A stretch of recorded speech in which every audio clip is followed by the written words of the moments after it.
বেঈমানগুলো রোমে বাদশাকে শুনিয়ে দিল, ও রোমে বাদশা, আমরা এখন ওদের চোখে আমরা পানি দেখেছি, ওদের চোখে আমরা পানি দেখেছি, এতটা পানি আমরা দেখেছি, এতটা পানি আমরা দেখেছি, এই জন্য পানি দেখেছে, এই তোরাদের মনটা নরম হয়ে গিয়েছে, আপনার কথাটা মেনে নেবে, আপনার কথাটা ওরা শুনেছে, আপনার কথায় রাজি হয়ে যাবে। ও আমার মুরব্বি ভাবনেরা, হুজুর আমার যখন বললে না না না, আমি তোমাদের কাছে বিক্রি হব না, আমি ওই জন্য কাঁদি না, আমি ওই জন্য কাঁদি না, কি জন্য তোমাদের চোখে পানি। ও আমার মুরব্বি ভাবনেরা, জানাকে তুমি শহীদ করে দিয়েছো, আমাদের সামনে জানাকে কতল করে দিয়েছো, জানাকে আমাদের সামনে তুমি কতল করে দিলে, আমার থেকে আমার ওই সাহাবাটা আমলের দিকে বেশি উনি আমার থেকে আমলের দিকে কিছু কিছু সময় আগিয়ে যেতে পারতেন। কেন? আমি যদি 5 রাকাত নফল নামাজ পড়ি, 10 ও 10 পড়লে আমি আমার থেকে আগে যেতে দিতাম। উনি যদি 10টা নফল রোজা করে, আমি কোনটা করো না কে বলতাম যাবে আমাদের ভিতরে এই প্রতিযোগিতা চলছে, আমাদের ভিতরে এমন একটা প্রতিযোগিতা চলছে। তবে আজকে আমার আফসোস, আমার আগে উনি জান্নাতটা দখল করে নিয়েছেন,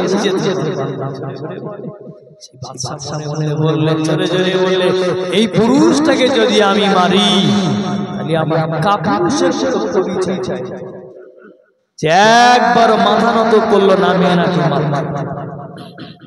তিনি বললেন, তুমি আমার হাতে একটা চুম্বন দাও, আমি তোমাকে শুধু আমাকে একবার একটা চুমু খাও, আমি তোমারে ভালোবাসা, ভালোবাসো দিনটাকে আমি তোমার। বলে না না, একটা বেদিনের রাতে আমি চুমু দিতে না, আমি তোমাকে চুমু দিতে না। কি বললেন? আবার লাস্টে জানিয়ে দিল, তাহলে আমার কপালে একটা চুমু দিলে আমি তোমাকে তবে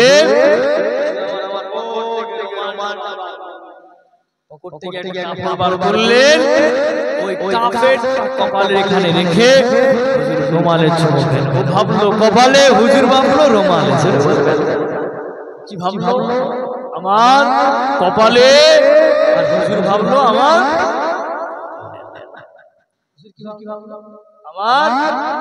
কাফেরটা ভাবলো আমার কপালে দিল, হুজুর ভাবলো আমি আমার রুমালে দিয়ে দিয়েছি। ওখানে আমি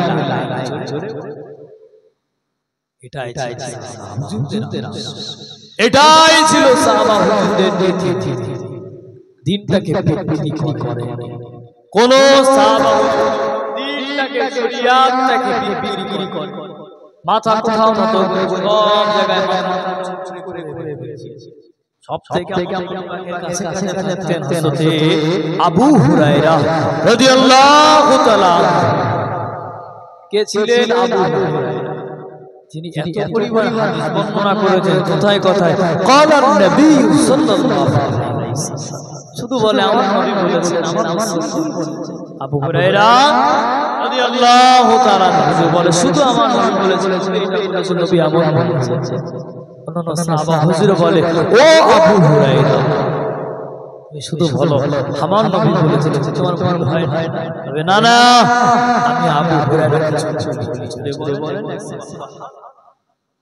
আল্লাহ পাকের নবী সাহাবা হযরত আবু হুরায়রা রাদিয়াল্লাহু তাআলা আনহু, হুজুর আমার বড় লাজুক ছিলেন, হুজুর আমার বড় লজ্জাতে ছিলেন। আল্লাহ পাকের নবী সাহাবার একবার বড় খোদা লেগেছে, একবার বড় খোদা লেগেছে, এতটা খোদা লেগেছে হুজুর আমার দাঁড়াতে পারে না, হুজুর আমার ঠিকভাবে দাঁড়াতে লাগে না, পেটের সাথে পিঠটা যেন ঠেকে গেল, হুজুরের মাথাটা যেন বেঁকে গেল। ও ভাইজানেরা, অতি ক্ষুধা লাগলে পেটটা খালি হয়ে যায়, ঠিক মতো দাঁড়ানো যায় না, একটু হাঁটলে পিঠে যেন একটা কিনকিন মতো আওয়াজ করে, হাঁটতে হাঁটতে কষ্ট হয়, যেন দমের কষ্ট হয়। হুজুর আমার এতটা পরিমাণ ক্ষুধা লেগেছে, কাউকে বলতে পারে না আমার ক্ষুধা লেগেছে, আমাকে কিছু কি খাওয়াবে? ও ভাইজানেরা আমার, হুজুর আমার রাস্তাটায় দাঁড়িয়ে রয়েছে, ওই পথ দিয়ে হযরতে আবু বকর সিদ্দিক রাদিয়াল্লাহু তাআলা আনহু হুজুর আমার হেঁটে হেঁটে আসে। হযরতে আবু হুরায়রা রাদিয়াল্লাহু তাআলা আনহু উনি একটা কোরআন শরীফে আয়াতটা বললেন। হুজুর আমার যখন কোরআন শরীফের আয়াতটা জানিয়ে দিলে, একটা আয়াত তুলে ধরলে, উনি জানেন তাফসীরটা কি হবে। ও সিদ্দিকে আকবর রাদিয়াল্লাহু তাআলা আনহু হুজুর কোরআন শরীফে এই আয়াতটা তাফসীরটা করে, হুজুর তাফসীর করলে, যে ব্যক্তি ক্ষুধার্তকে খাওয়াবে আল্লাহ পাক তার মানে বরকত দিয়ে দেবে। ব্যাখ্যাটা দিয়ে দিলে, শরীয়তটা দিয়ে দিলে, মানেটা করে দিলে, ও আমার মুরব্বি বাবারা বলেন তো দেখি, হযরতে আবু হুরায়রা রাদিয়াল্লাহু তাআলা আনহু হুজুর কি জানতেন না? হুজুর কোরআন শরীফের একটা আয়াত দিলেন, আয়াতটা দিয়ে বললেন, হুজুর কোরআন শরীফের আয়াতের তাফসীরটা করেন। তাফসীর করলেন, দান দিতে হবে, দান করলে আল্লাহ মালে বরকত দেবে, এক দিলে আল্লাহ পাক দ্বিগুণ দিয়ে দিবে। ব্যাখ্যা দিলেন, হুজুর চলে গেলেন। হুজুর বললেন না যে আজ দানটা আমার কাছে। বকর হুজুর বুঝতে পারলেন না,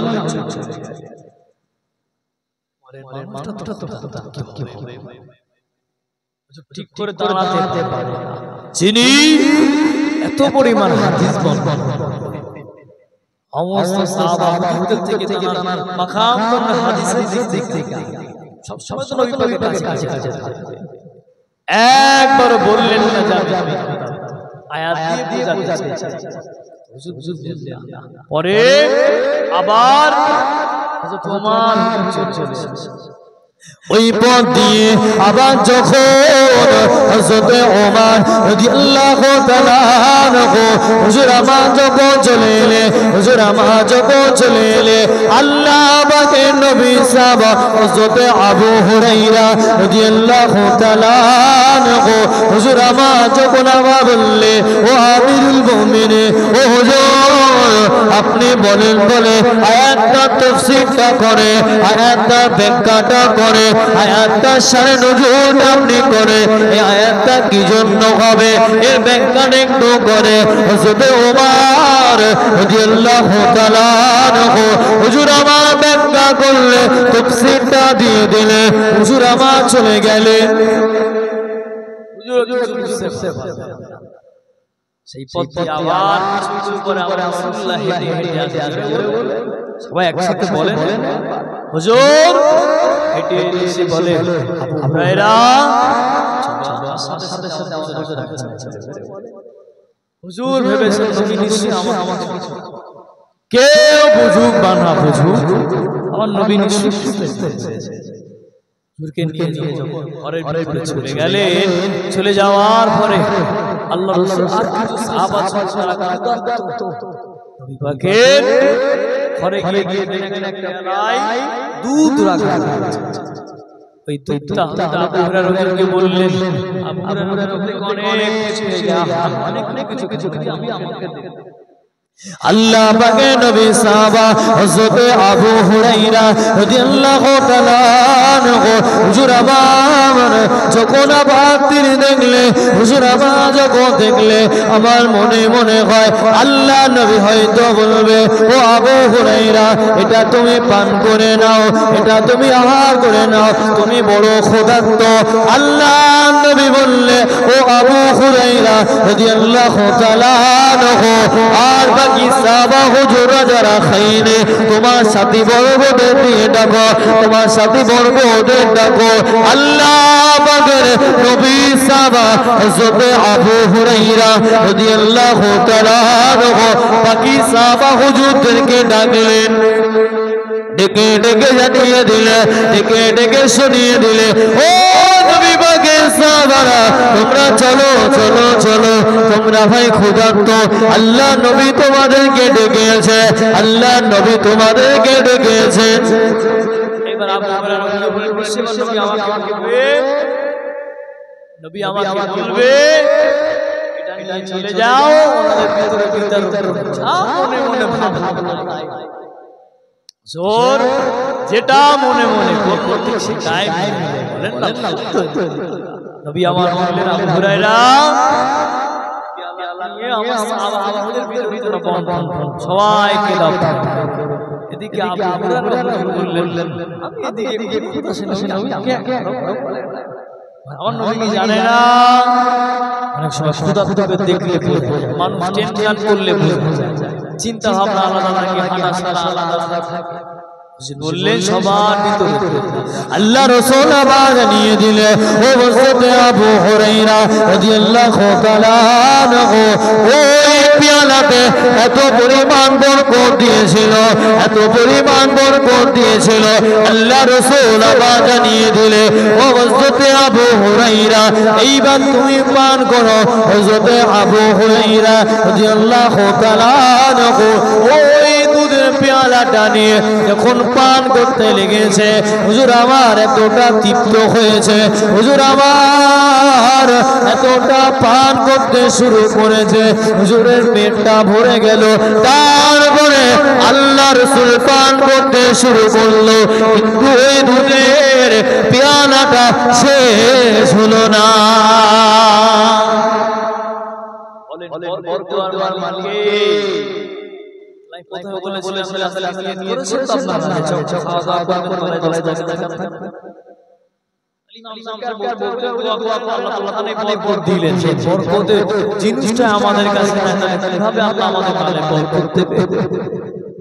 কিভাবে আপনার এই মালে বরকত আসবে যদি আমাদের থাকে রীতি আমাদের নবী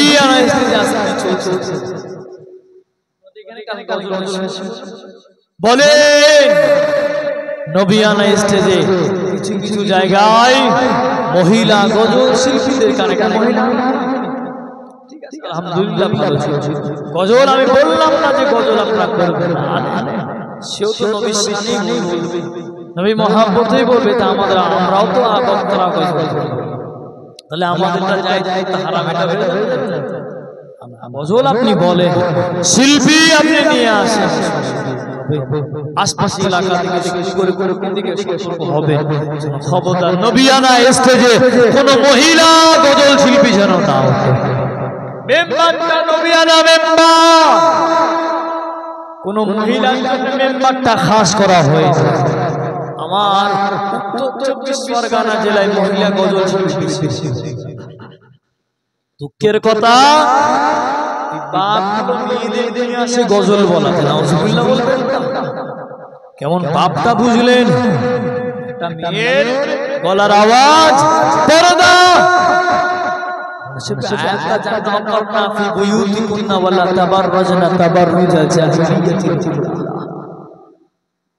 ও নারীরা তোমরা নিজেদের রূপ সৌন্দর্যতা বজায় রাখো, পরপুরুষের দেখানোর জন্য তোমার গজল বলে নিষেধ করবেন যে খবরদার কোন মহিলা গজল শিল্পী যেন আমাদের নবিয়ান স্টেজে না থাকে। এটা মহিলার বলেন পাক পবিত্র ব্যাপার আছে না নাই? আপনি জানেন সেই মহিলাটাকে আপনি স্টেজে তুললেন, ওই মহিলাটা পবিত্র ছেলে খেলা পেলেন। আমার কমিটি ভাইদের কাছে যতদিন এই মাহফিলটা করবেন খবরদার মহিলা গজল শিল্পী যেন কোনোদিন মাহফিলে তুলবেন, মাহফিলে আদবটা রক্ষা করে। এটা আমাদের সিলসিলার বাইরে, সিলসিলার বাইরের কাজ। আমার দাদা হুজুর কি ওসিয়াত নামায় বলেছে নাকি যে ও যখন মাহফিল দেবে তার আগের দিন মহিলা গজল শুনে অনেক টাকা চলছে, আমাদের মনটা কষ্ট লাগে। গজল যেদিন হবে সেদিন সামনে মহিলা সব এক জায়গায় মানলেন, ওই দিনটা জায়েজ ছিল, এই দিনটা হারাম। আগের দিনটা জায়েজ, আর যেদিন ওয়াজ হবে সেই দিন মহিলারা আদবে থাকবে, আর যেদিন গজল হবে সেই দিন সব মহিলারা সব একসাথে সামনে চটে বসে থাকবে, কোনায় দাঁড়িয়ে থাকবে। আজকে ওয়াজ মাহফিল হবে, আস্তে আস্তে বিয়ে বলেন না যে হুজুর আগে সবার সামনে থাকবে। আমিও মানুষ, তারাও মানুষ। আমি বললাম দ্বীন শরিয়া সবার জন্য ভুল ব্যাখ্যা দেবে খবরদার। আল্লাহ পাক আমাদের এই সমস্ত ফিতনাবাজ মহিলা গজল শিল্পীদের থেকে আল্লাহ পাক প্রতিটা জলসা কমিটিকে হেফাজত করেন, বলেন আল্লাহুম্মা আমিন। আল্লাহ পাক আমাদের মুরব্বিদেরকে হেফাজত করেন, এর আল্লাহুম্মা আমিন। আল্লাহ পাক আমাদের ফিতনা জামানা থেকে সঠিকভাবে বুঝে বুঝে চলার মতো ক্ষমতা দেন, বলেন আল্লাহুম্মা আমিন। মহব্বতে দরুদ শরীফ আল্লাহুম্মা ওয়ালা আলি সাইয়্যিদিনা লা ইলাহা ইল্লাল্লাহ, লা ইলাহা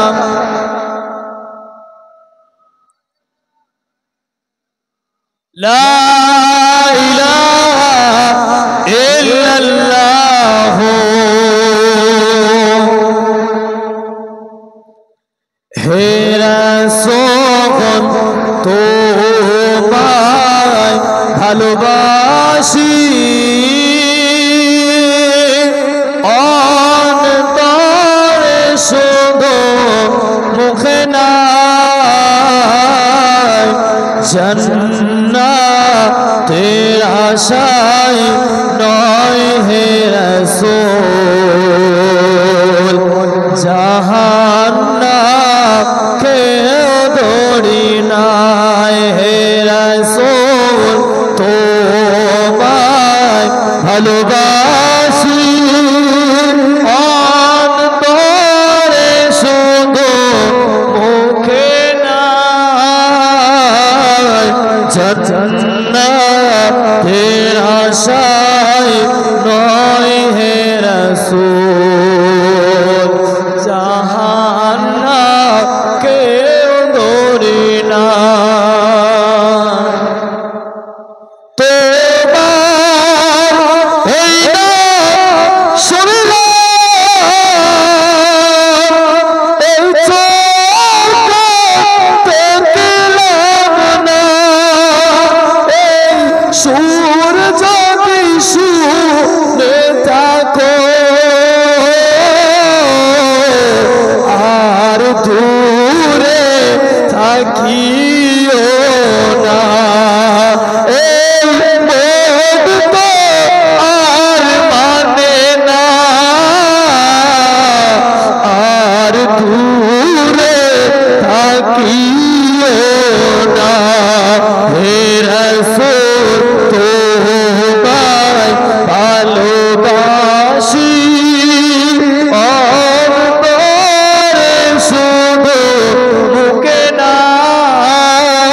যেদিন দিদার হবে আপনার,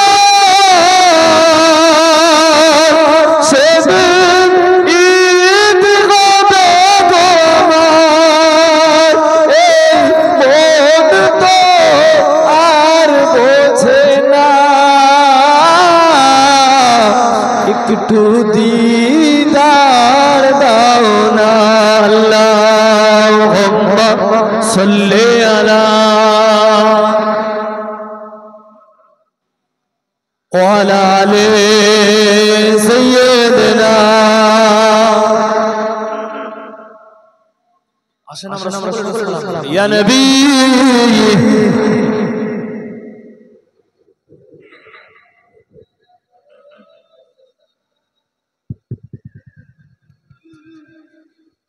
ইয়া নবী আশেপাশে